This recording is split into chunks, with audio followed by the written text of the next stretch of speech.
naman ng Diosdado Macapagal International Airport sa Pampanga. Itinuro kasi silang kasabwat ng isang babaeng sangkot umano sa human trafficking. Ang mainit na balita hatid sa ating Emil Sumangil, exclusive.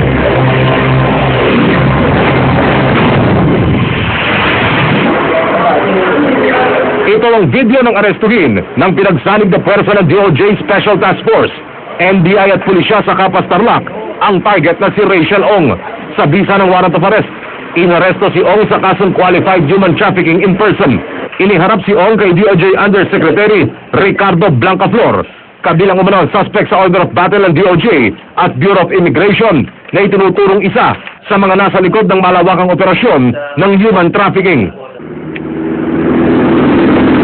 Mula sa DOJ, tumulak ang pwersa ng NBI Anti-Human Trafficking Division at Angeles City Police sa Clarkfield, Pampanga.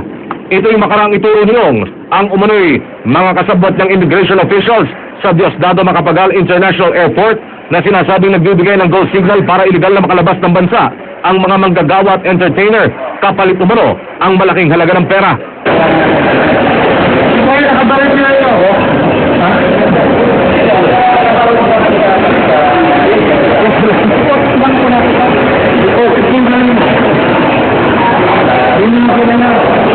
Pero tumaas ang tensyon.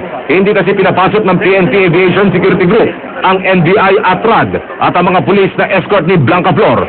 Bandang huli, wala na rin nagawa ang mga pulis at naihain ni Blancaflor ang order ng DOJ sa Immigration Office sa Paliparan. Alinsunod sa kautusan, sinibak ng DOJ ang hepe ng Immigration Office sa Macapagal Airport na si Ray Alfred Hernandez, pati na ang mahigit sa 10 tauhan ng mga ito. At nung naging hepe ko dito, makikita niyo naman, wala talagang umaalis na rito.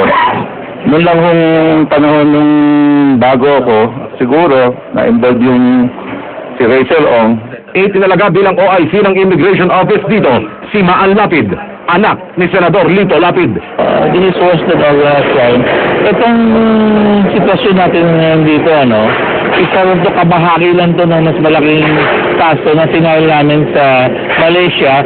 Tinatrabaho pa rin ng DOJ ang iba pa sa mga sinasabing membro ng Anilay Organized Crime Group na ito.